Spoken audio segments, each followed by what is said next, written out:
Universel Télévision vous présente les actualités universelles dans tous les domaines.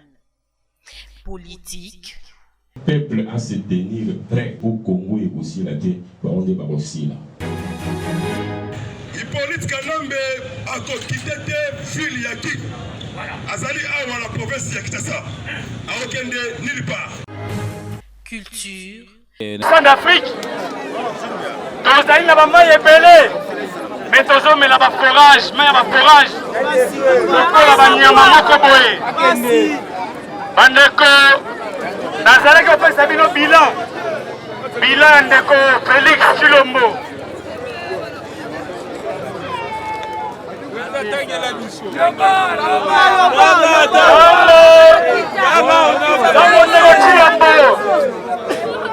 Bakotaki na pouvoir ya Moïbi. Bakutaki mafuta ya mbila 5 litres na 10 000 francs. Lelo ekomi 18 000 francs congolais.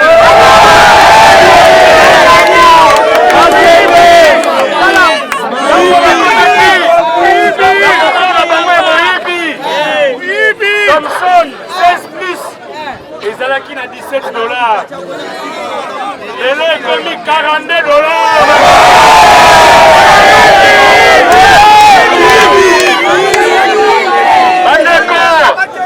Tango bakoti na pouvoir Moïbi Sakombi ya Madesu ezalaki 1500 francs. Lelo ekomi 3500 francs.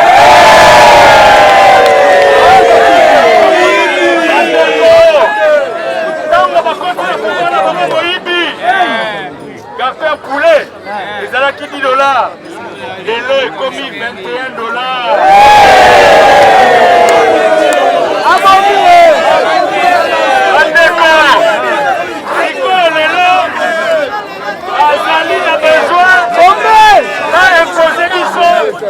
Président Moko ya Seni pour apona lisusu Nego Tshilombo akamba mboka na 2023.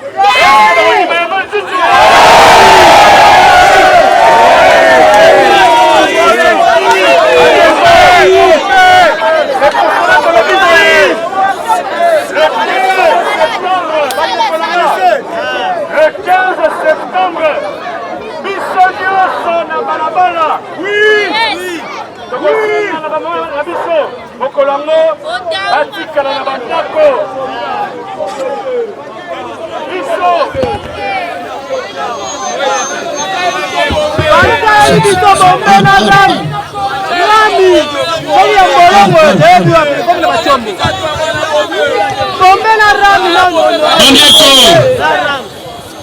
Otala eloko yo pouvoir ya Tshilombo emeli biso emeli biso na bombe emeli biso bombe ezali malamu bayeli biso barame bazoyiba biso baevite na batelefone eske bozosepela nango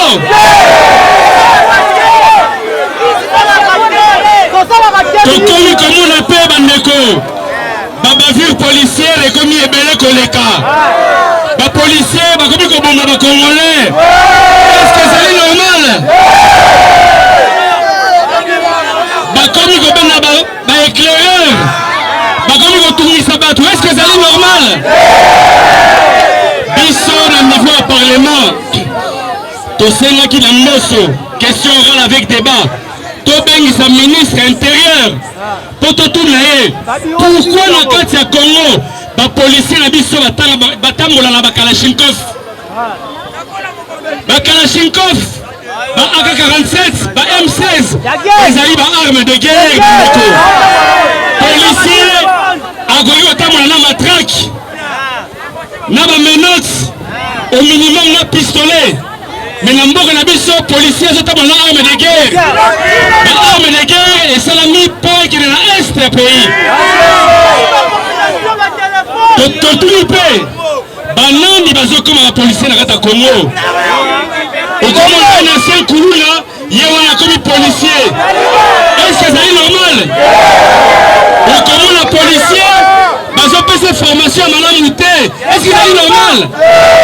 Mais eloko mosusu mpe tolobaki policier azali mutu azali na droit ya salaire ya malamu. Lelo yo ozofuta policier 120 000 francs congolais azali na bana 5 akobokola bango ndenge nini, akotangisa bango ndenge nini.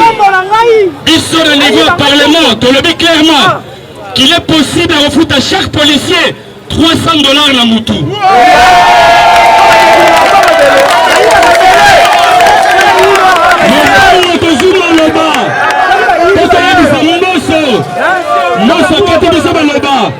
Aboy t'a interpellé ministre intérieur pour aller ministre IDPS. Mosso a commis comme ça la moussala pour la IDPS. Donc tout le Parlement, les députés IDPS, comment intouchable. Est-ce que c'est normal? D'accord, est-ce que c'est normal? Et bon, on a 2023, IDPS a joué comme Abisso. Encore une fois de plus. Seni et cause de la politisée té. Bandeko Nangaï. N'a pas si bien un exemple. Tant que l'aéroport Nabiso et Betarana, Congo, Brazzaville, Diable Rouge, arbitre à Outarawapi. Arbitre à Outarawapi, Libanda. Jamais arbitre à Outa, na Congo RDC, tout le Congo Brazzaville. À Congo Maroc, tout à Burkina Faso. Et là, que Biso to Sengi na Seni Yangola, Biso to Zali adversaire politique. FCC, Union Sacrée, Lamouka. Nous sommes des adversaires politiques. Et bon, boni les loyaux, Bino IDPS, Bolingi Bopona, Moutoka Mabiso, Zalamoutlabino. Est-ce que ça va? Président élu Martin Fayoulou. Président élu Martin Fayoulou. À Salaki, plan de sortie de crise. À Salaki, plan de sortie de crise. À l'objet Boye. Bandeko, tout ça là-bas, réforme. Tout ça la réforme sur la Cour constitutionnelle. Tout ça la réforme l'armée la police. Bandekolanga. Toute l'armée na biso. Et tout le traître. Armée na biso. Et tout le généraux corrompus. Les généraux ba immeuble là on a kata Congo. Ba futa ba combien? Tout ça qui ba réforme la justice. Les autres moment la justice c'est comme la ngoya mopanzi moko. Tosengi ba réforme la loi électorale parce que tolingi les unités que ba gouverneur ba pona ba on ba députés provinciaux parce que les gouverneurs ba so corrompre ba députés provinciaux tolingi les lois na Kinshasa oya cause la gouverneur à Kinshasa population yemoko eponaye yango président élu asengi ki ba réforme na minute ba moni blocage salami baboyaki koyokela biso botala ndenge potopoto esalami senko aboyi kokota FCC mpe aboyi ensemble mpe aboyi INCC mpe aboyi mais lelo président Mosso qui est utilisé par l'UDPS aligné kosala forcing bandeko est-ce que bokondima yango vraiment yango nasingi na bino le 15 mpona kata ndeko. Le 15 septembre, Bandeko, Bobo Salate, président élu à Sengibiso, Tozala Ebele. Baebi Biso, la Moukayoku fa le 15 septembre. Est-ce que vous dites bien? Balobi, Toros, comme ça, est-ce que vous dites bien? Yemoko, député Nabino, Nakobana marche à on a Selembao. Nakobana Selembao, Tokitati. Ok, il a parlé du peuple, ok? Est-ce que vous avez dans les 15? Est-ce que vous avez dans les 15?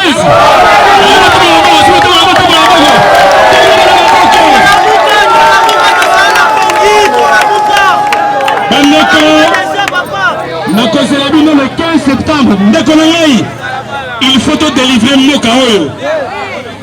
Bakamara Moka l'improvisation. Botala makamasa na baita de siège, bandeko. Makambo soni, échec total. Plus de 600 personnes tuées, bandeko langa. Lobby 14 personnes bakoufaki. Est-ce que ça c'est bandeko langa? Bandeko langa, pardon vraiment, je pense que c'est là qui est erreur. Il faut garder 1 minute de silence, bandeko langa. Pour la makamouze salamana est pays, s'il vous plaît. Tu vas na kimia pendant 1 minute. Tu kanisa bandeko na biso ya est pays. On va souffrir, on va violer ma maman, on va kata ba kingo et malheureusement pouvoir attirer le moiseau kokati. 1 minute de silence. Merci.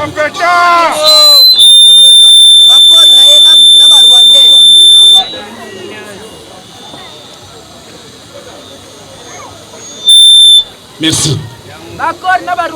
Bandeko na ngai pona ko sukisa le 15 septembre boya ebele.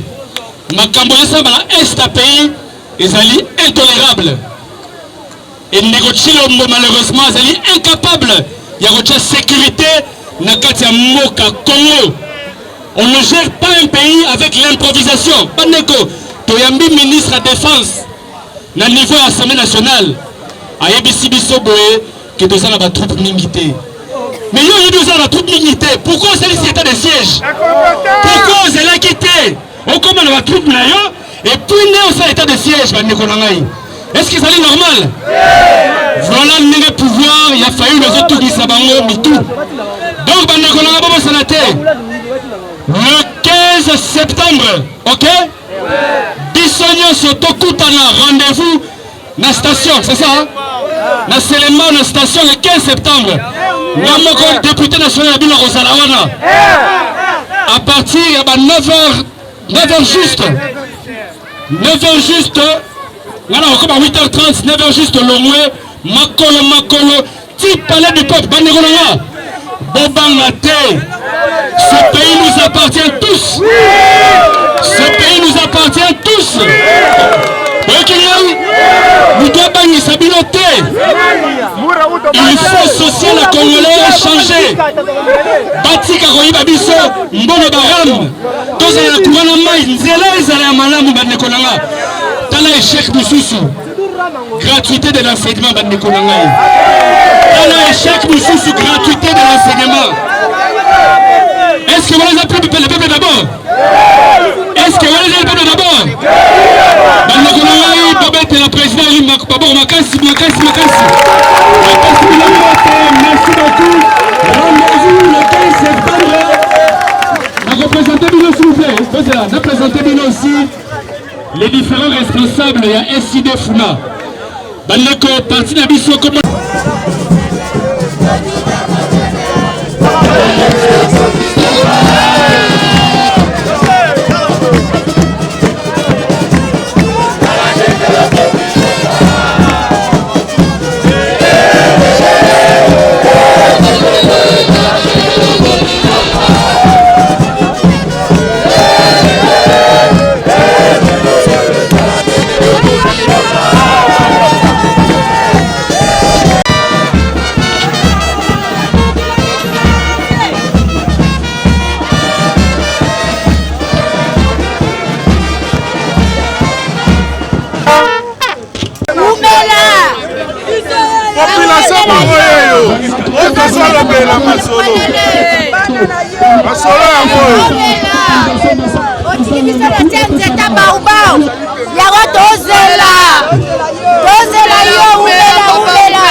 ete tozala mposa changement ezala na mboka na biso toyebi ete na mwana na yo oyo tindaki na mokili Martin Fayulu Madidi nde biso tokozwa changement totiki honorable na biso exécutif na biso ya funda na maboko na yo utiliser ese lokola instrument ya pamba nyonso kobima na ye euta na yo mais à travers ye kolo tinda te elimo centre na yo yeme nda azala na biso atia kimia kolo topamboli yo lisusu na kombo na yesu mpe tolobi amen. Pour que l'enfant est prospère avec SID, c'est encore possible, c'est encore possible, c'est encore possible.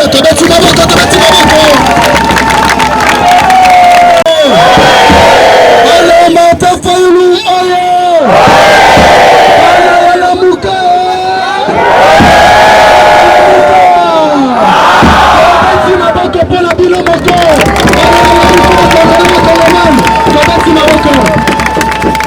Natango oyo atelemela ndeko Chilombo po bajipu wana kota mai ye wana azoloba avant napesa mikro biso nyonso tobetele maboko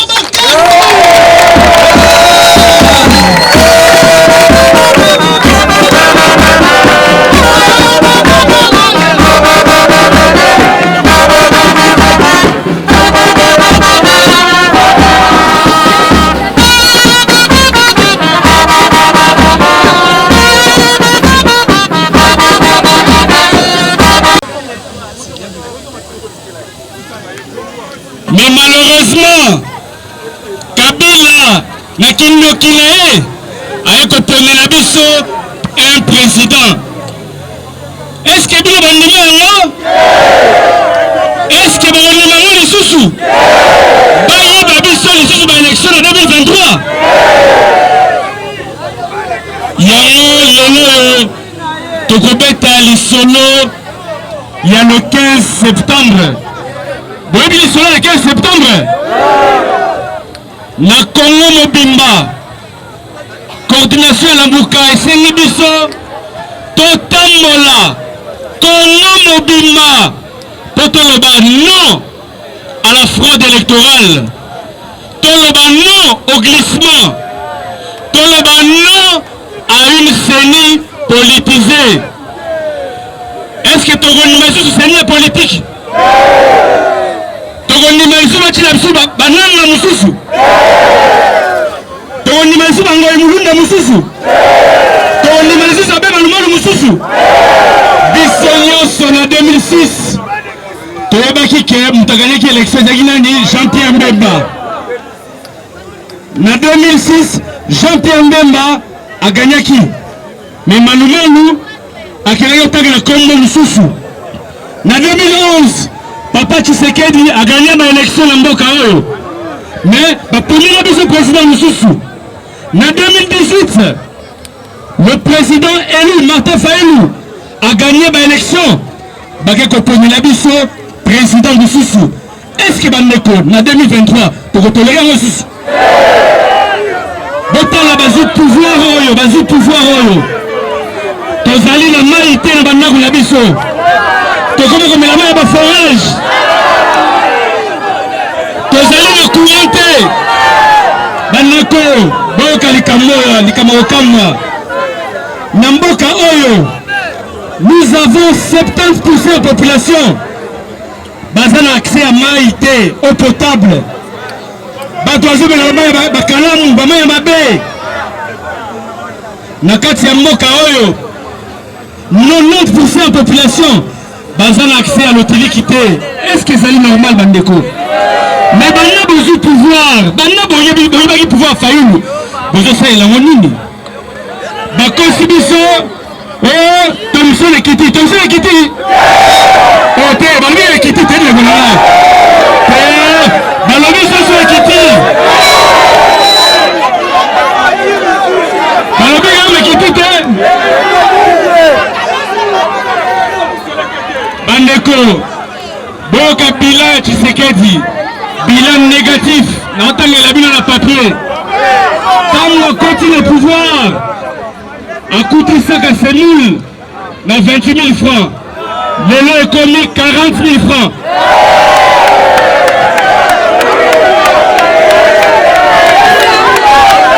Quand on continue ont 25 000 francs. Les économies 38 000 francs.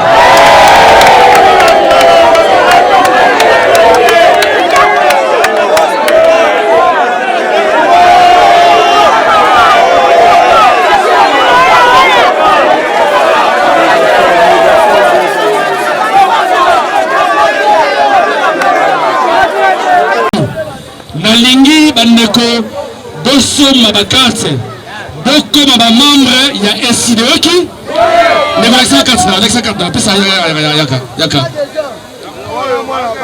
voilà tala moninga aza déjà la carte na ye voilà tala moninga mosusu bakarte kobeta bango bakomesa bakarte bango bakarte ndeko bakarte oyo ezali 2000 francs congolais ozwi fiche na yo soit oye na Kasavubu na siège na biso en face ya stade des martyrs to na bureau Selembao toza na deux bureaux na Selembao 1 eza côté ya Sana arrêt Masuba voilà et Boussou deuxième bureau na biso na camping donc seul nous a carte na yo ya membre ya parti ok na ba bureau wana ok arrêt Masuba Boussou na camping Boussou toye na siège ya SID en face ya stade des martyrs siège Boussou pezali na Makala siège Boussou pezali na Bumbu na ko présenter bino rapidement ba responsable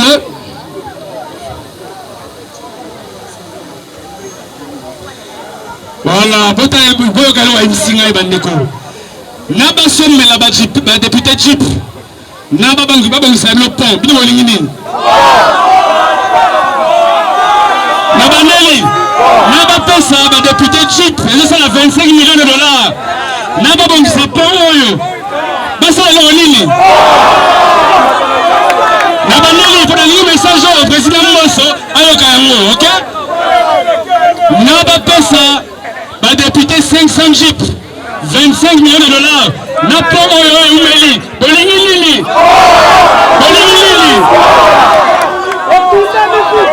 tolingi pe babongisa mama yembo bandeko na ngai avec 10 millions de dollars tokoki kobongisa mama yembo mais lelo malheureusement 25 millions de dollars pour balingi bacorrompre badéputé est-ce que ezali normal bandeko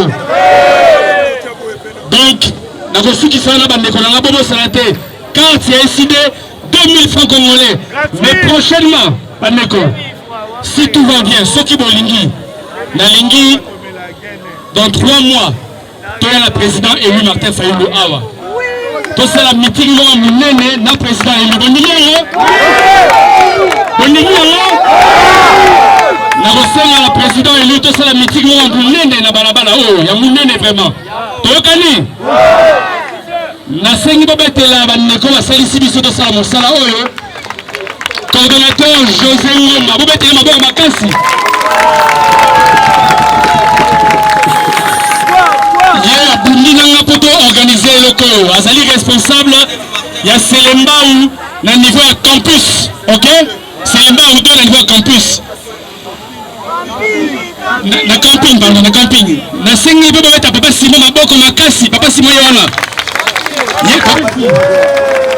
azali responsable ya Selembao na arrêt Masuba responsable ya SID bobetela maboko makasi SID oye nani mokonzi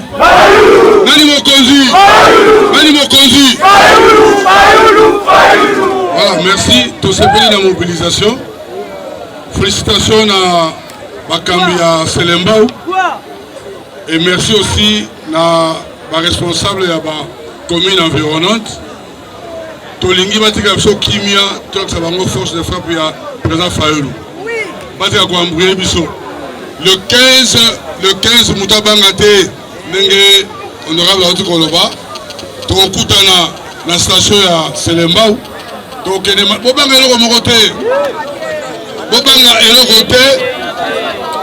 président élu azali badisposition sur Zwami nous serons sécurisés eloko moko ekosalama eza te parce que mboka oyo eza ya biso bakobangisa biso ata moke nani mokonzi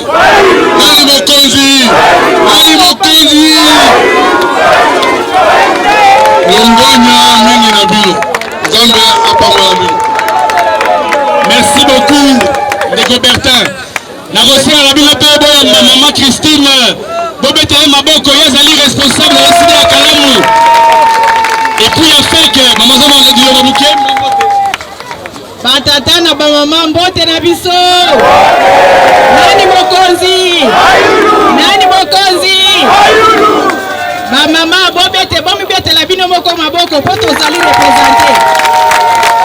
Ok, bamama na biso nyonso ya Selembao tozali pe na organisation na biso ya AFEC oyo ezali Action des Femmes de l'Eside na kati ya Funa yango tozali kokamba tokosenga prochainement toza koya bamama biso nyonso mokonzi na biso Fayulu abosani biso moni honorable azali me akanisi kameme mama moko azali tobetela bamama nyonso maboko. Ok, tokokuta na mikolo ezali boya. Merci. tobetela mama maboko makasi na pesi pe mote tobetela papa sango maboko makasi yazali responsable na makala 1 yazali numéro 1 ya makala 1 tobetela maboko makasi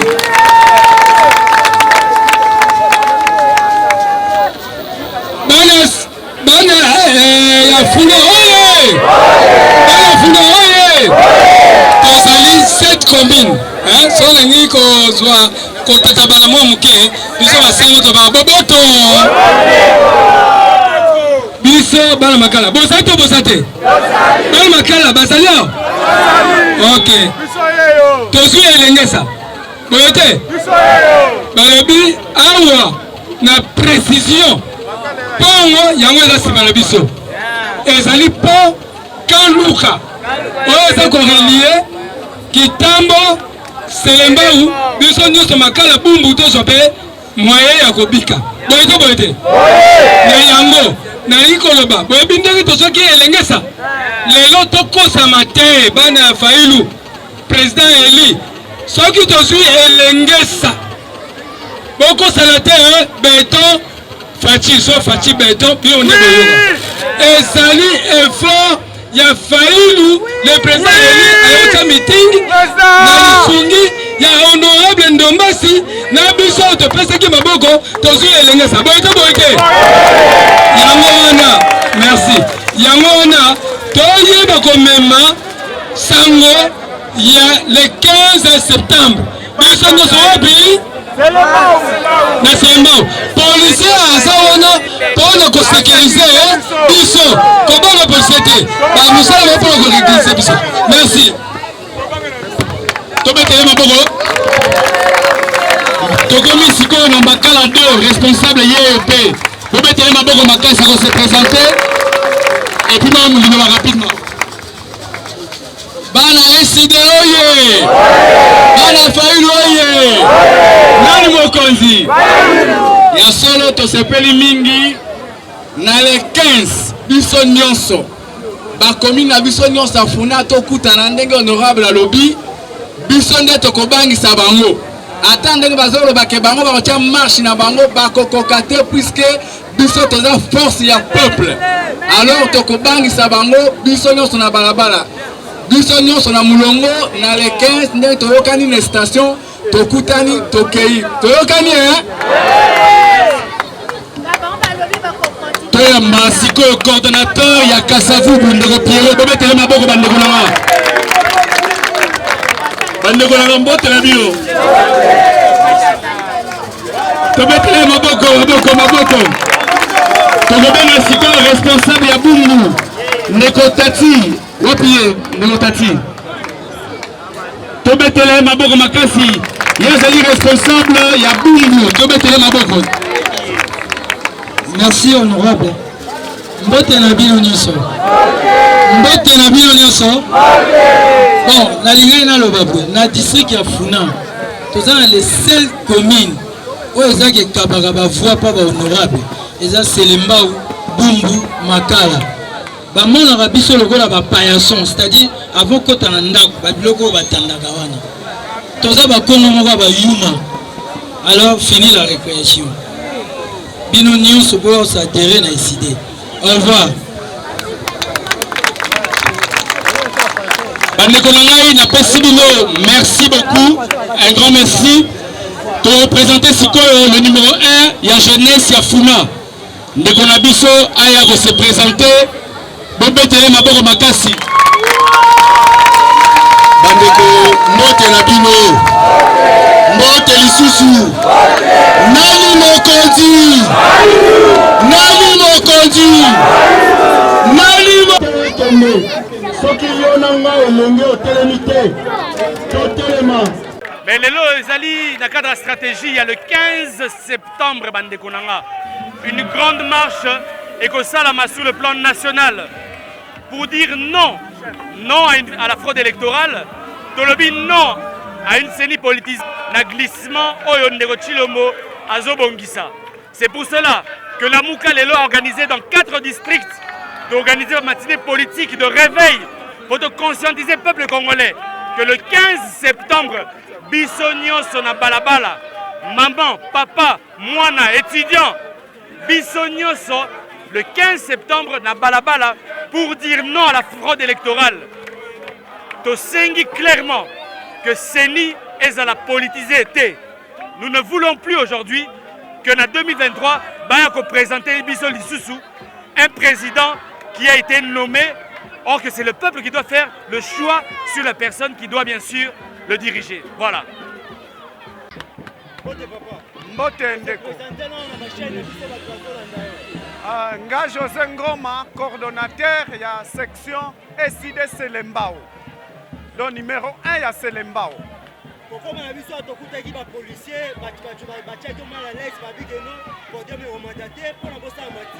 Nayaki depuis 6h du matin na kuti dispositif policier. Na kati ya esika oyo biso toponaki toko mobiliser peuple congolais pour na événement ya le 15. Alors banguna ya mboka na biso batindeli biso ba policier po baya kopekisa milulu wana. Mais lokola nzambe aza likolo nzambe aza nzambe to convaincre bango meeting na biso esalemi na ndenge elongomani.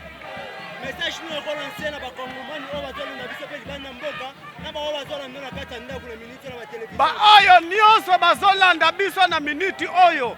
Message ezakaka moko oyo le président Eli Martin Fayulu alansaki na mokili mobimba le 15 oyo biso nyonso papa mama elenge mwasi na mobali biso nyonso tozala mobiliser pour te faire échec na plan ya mabe oyo ndeko Tshilombo oyo le président de la fraude alinga tela biso na place président oyo biso ba congolais te opona te alingi lisusu kotela biso président ya CENI oyo azana kati ya poche na ye po mukolo wana après élection ya 2023 a pona ye lisusu a proclamer ye lisusu lokola mokonzi ya mboka na yango biso na elongo na président Fayulu tolobi niet eloko wana ekoleka lisusu te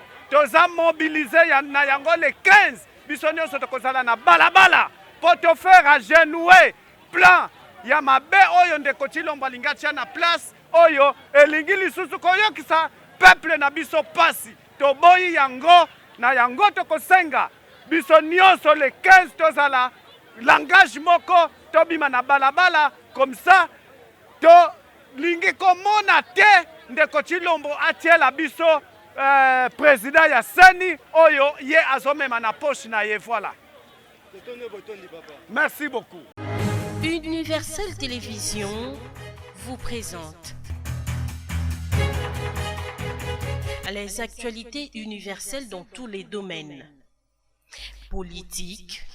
Le peuple à se tenir prêt au Congo et aussi la terre, on est aussi là.